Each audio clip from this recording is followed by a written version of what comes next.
Hello beautiful people, and thank you for joining me here again today at Healthier, Happier Heads, Hearts.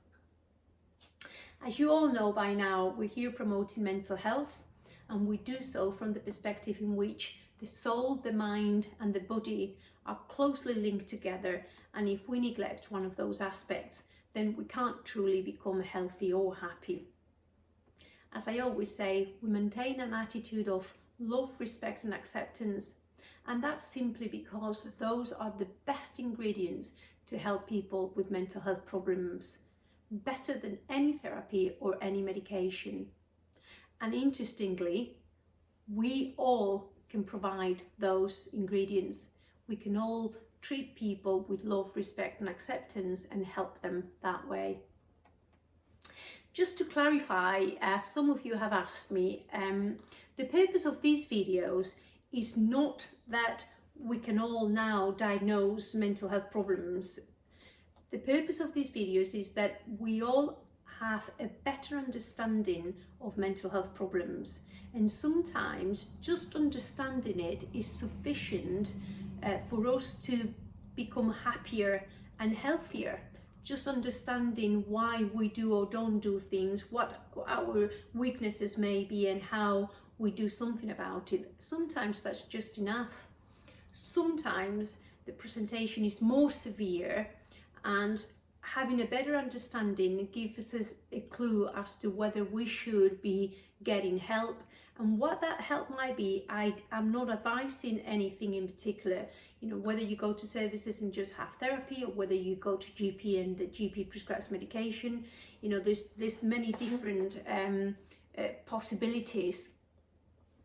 Lastly, to say that again, when I speak about disorders, I've been working in psychiatry for 25 years, and I still find myself with very complex presentations, and giving a diagnosis is very challenging, it's very difficult.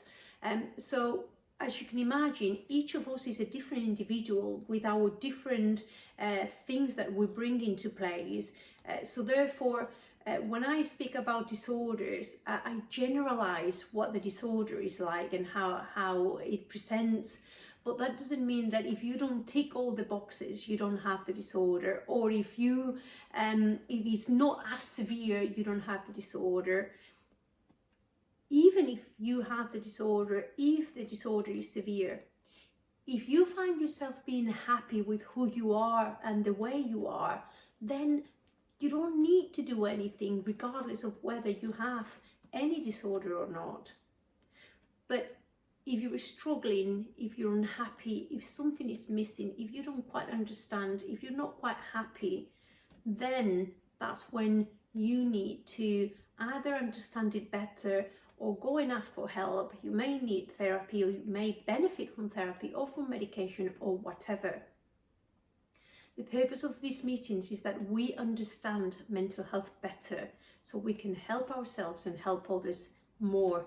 But that we understanding from the perspective that unless the soul and the body support us together, we won't ever become happy or healthy. And that's why I insist on that attitude of love, respect and acceptance. Okay? So having said that, let's move on. I'm Louisa Sands. I'm a consultant child and adolescent psychiatry.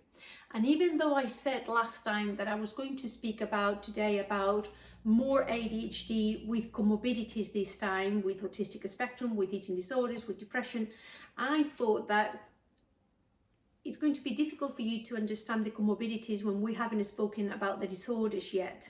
So what I'll do today is to speak about autistic spectrum condition. And once you understand that a little bit better, then we can talk about ADHD and autistic spectrum. Okay? So, autistic spectrum condition, we used to call disorder, now it's been changed and we talk about condition. They are conditions of a spectrum, I'm repeating myself, and they are part of what we call the pervasive developmental disorders. Pervasive means that they're present throughout time and throughout context, and that they impact every aspect of the individual. developmental means that they start at the beginning of the development of the person. So just to remind ourselves of how prevalent, how common these disorders are, going back to slides I've shown you before, but in kids, their disorders, autistic spectrum condition, developmental disorders, are disorders that start, that we're born with and are seen, that they show very early in age. The more severe, the earlier are identified. Or regardless of the severity, they're all present from birth, but how they express themselves and how soon they're recognized will depend a little bit on the severity. So the autistic presentation in children is quite common, and if you see it here in the graph, is the second most common disorder in the younger children, in the children aged 5 to 9.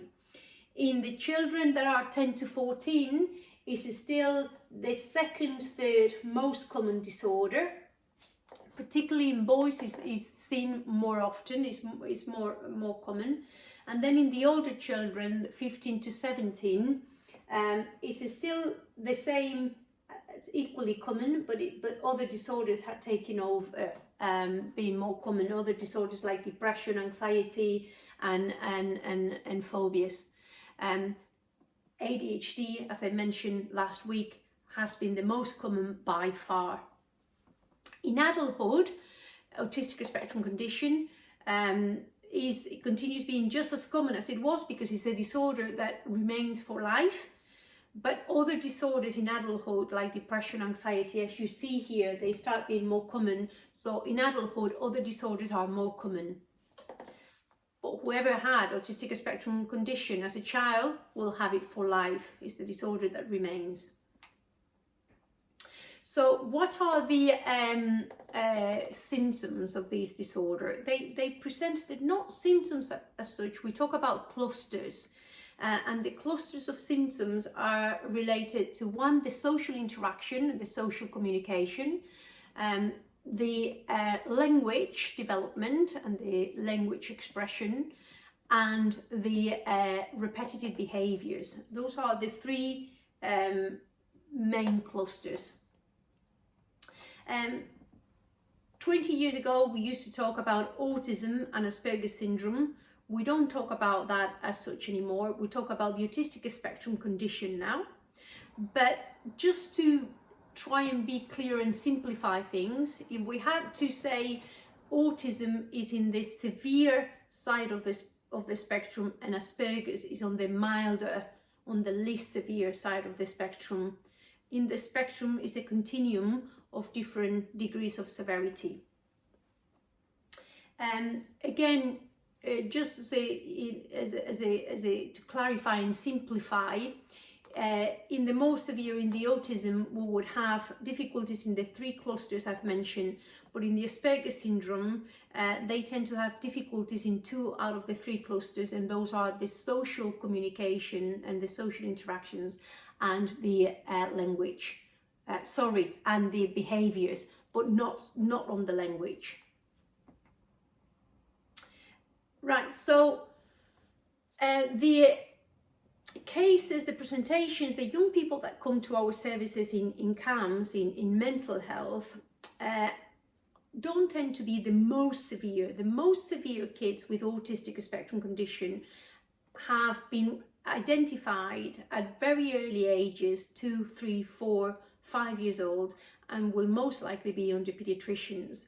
And they're the most severe part of the spectrum, the ones we used to call autistic. And they are, the ones that are constantly rocking, that they don't have any social interaction, that won't make any eye contact, that won't have much verbal communication. Those are the most severe and will tend to go to pediatricians because they are seen at a very young age. In CAMS, we don't tend to see kids before the age of 5, 6, so the most severe have already got the help. In camps, we tend to see kids that have more subtle changes, that either they're more intelligent and have compensated with intelligence, or have other comorbidities like anxiety and depression, and they don't look like autistic spectrum condition quite right. They're often misunderstood in school and at home, and they're misunderstood because people think that they're rude and that they're naughty, that they're bad-mannered, and I'll explain why. You know, the clusters that we talked about, the social interaction, makes them appear as rude, as if they don't care, as if they're bad manners, selfish, manipulative, oppositional, difficult, and I'll explain why. So, as I've mentioned before, the most common difficulties belong to these three clusters. In the social interaction, we have kids that are very self-centered, have an inability to think from others' perspectives, to put themselves in other shoes, and they're very rigid-minded in how they see things, and the way they see things is the way. There isn't any other way. They can't comprehend that people may think differently. They often have very little facial expressions or gestures. They struggle with emotions. They struggle feeling their own emotions and understanding people's emotions. So they can say things very abruptly and quite black and white, and they think that that is a fact. So what's the problem? They don't understand that you might get upset about it. To give you an example, they might tell you, they might see you, they've not seen you for a bit, and they'll say, gosh, you're really fat, you've put a lot of weight on. For them, it is a fact. They've not seen you for some time, you have put weight on and you're fatter. But they don't understand that that might upset you because weight is a sensitive issue for you. So they will say those things and they come across as being, you know, not caring or being bad-mannered or being rude. They're not. They're just unaware of emotions and how things impact on other people. They're very factual, so they say things as they are. And they often not make eye contact as we normally expected. They can just have, you know, fleeting eye contact, very brief eye contact, or no eye contact at all, or stare you and make you uncomfortable with too intense eye contact. That's often the case with these kids, that they either don't have it or have it to extreme.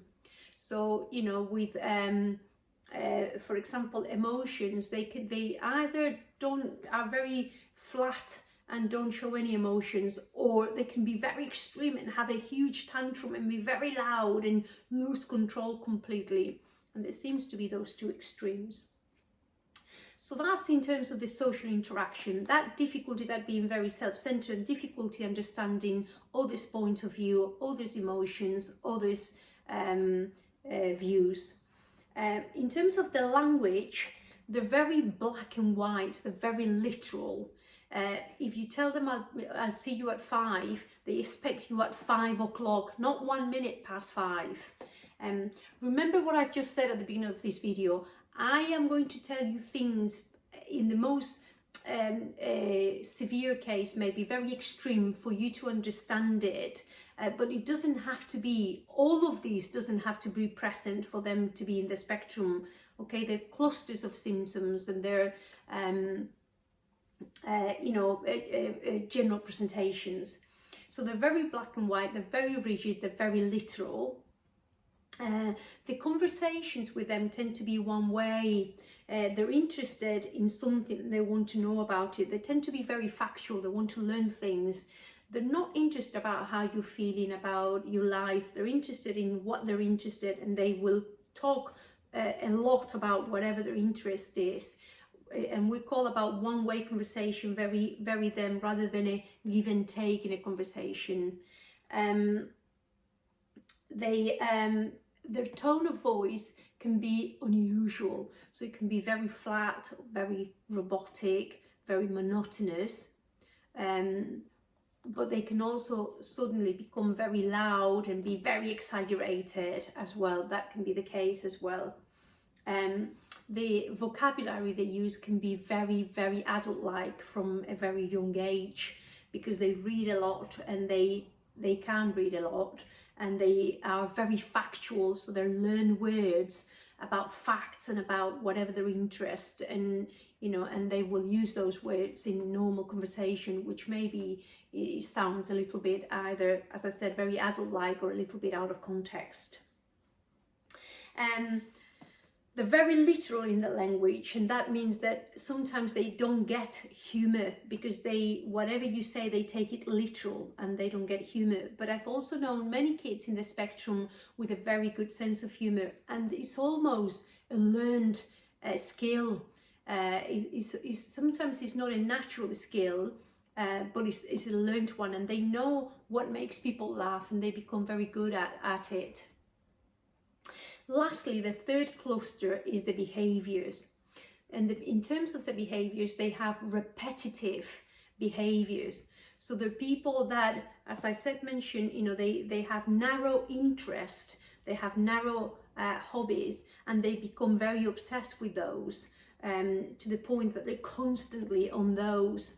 So they will be interested in biology, and they'll read lots about biology, or they'll be interested in dinosaurs, and they'll know loads of stuff about dinosaurs. So their interests are very restricted. They also might collect things, and if they're interested in dinosaurs, they will, have lots of little figurines, or if it's biology, lots of stones, or whatever it is, they will collect things. They like the routine. They like to be things so. They don't like change. They don't like improvising. They like to know what to expect. They like you to give them warning about anything that is happening, so they prepare to it. They tend to be anxious kids, and therefore they need to be in control. Anxiety makes them feel they don't have control, and they need to have control, and they get it by knowing in advance what to expect, by having a routine that is so every day. They tend to be quite sensitive.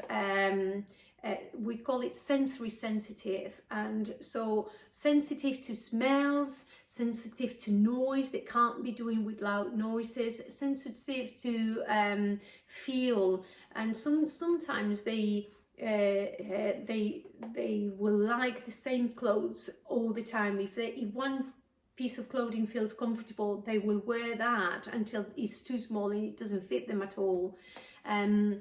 They tend to strip quite a bit as well. I'm talking about the most severe, okay, in the spectrum, not the ones that are diagnosed at the age of 2. There are no language, and that I mentioned at the beginning, but the most severe within the less severe, if that makes sense.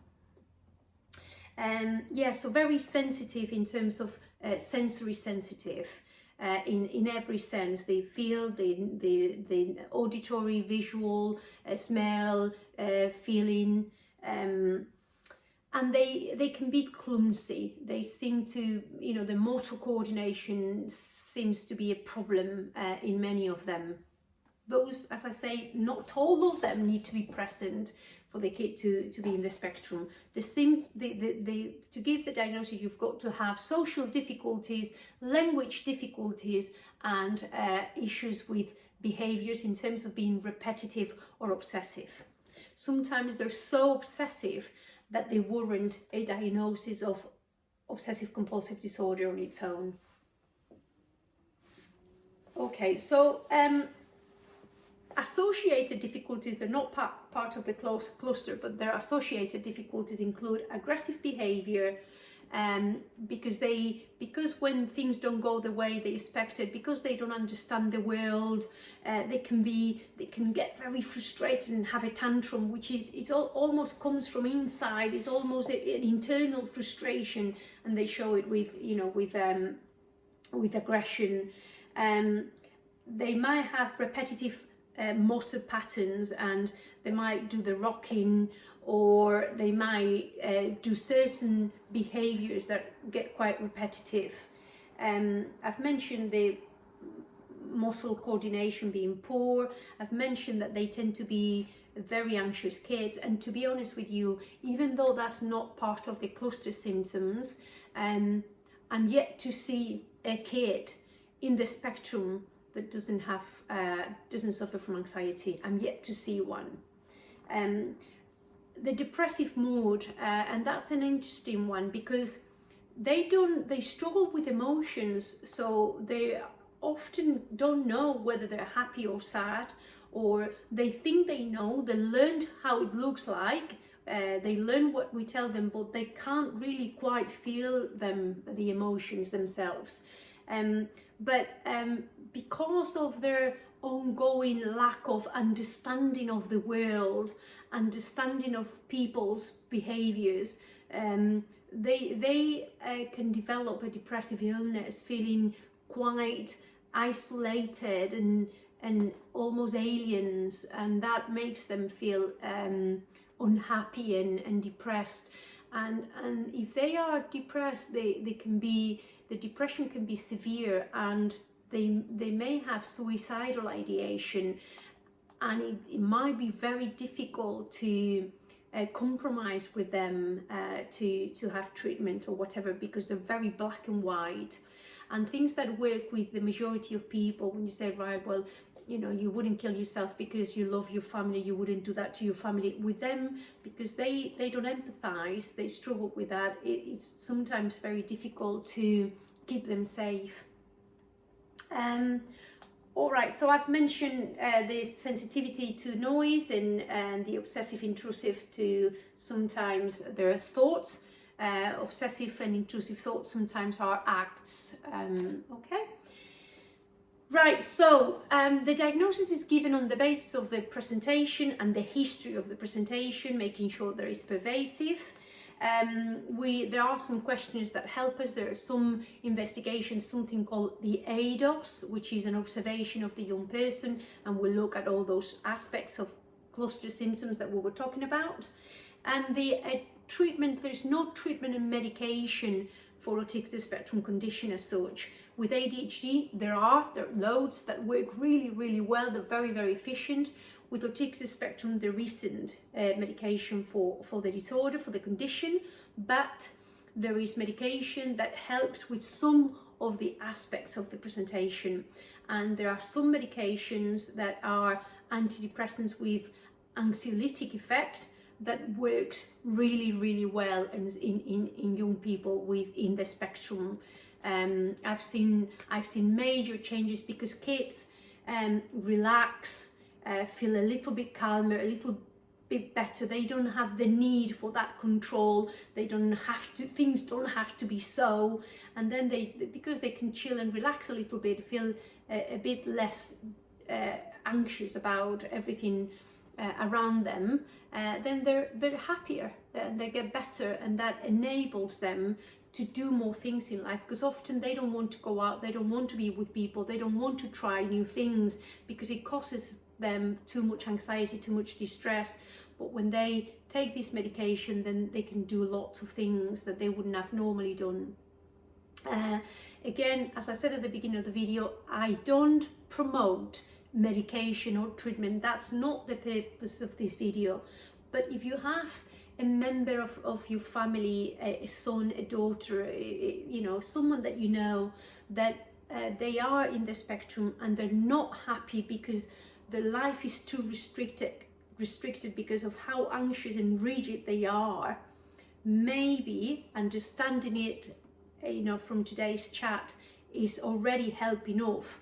But maybe, you know, you want to try and do, you know, get help to maybe make their lives a little bit easier by feeling not as distressed, not as on edge, not as anxious, and the lives not being as restrictive, and them being able to do a little bit more. As I said, you know, I've seen kids that have gone on holidays, been on treatment, you know, have joined in activity groups and other things because they don't feel as restricted. Well, as I always say, I hope you found it interesting and helpful. Each of us is one of the H's of that healthier, happier heads and hearts. We are one step, each of us of the ladder, and together, when we help each other, support each other, and look after each other, we build up this massive, amazing, big, strong ladder that take us to the top of the world. So I'll see you next week again, perhaps. Thank you for listening. Bye.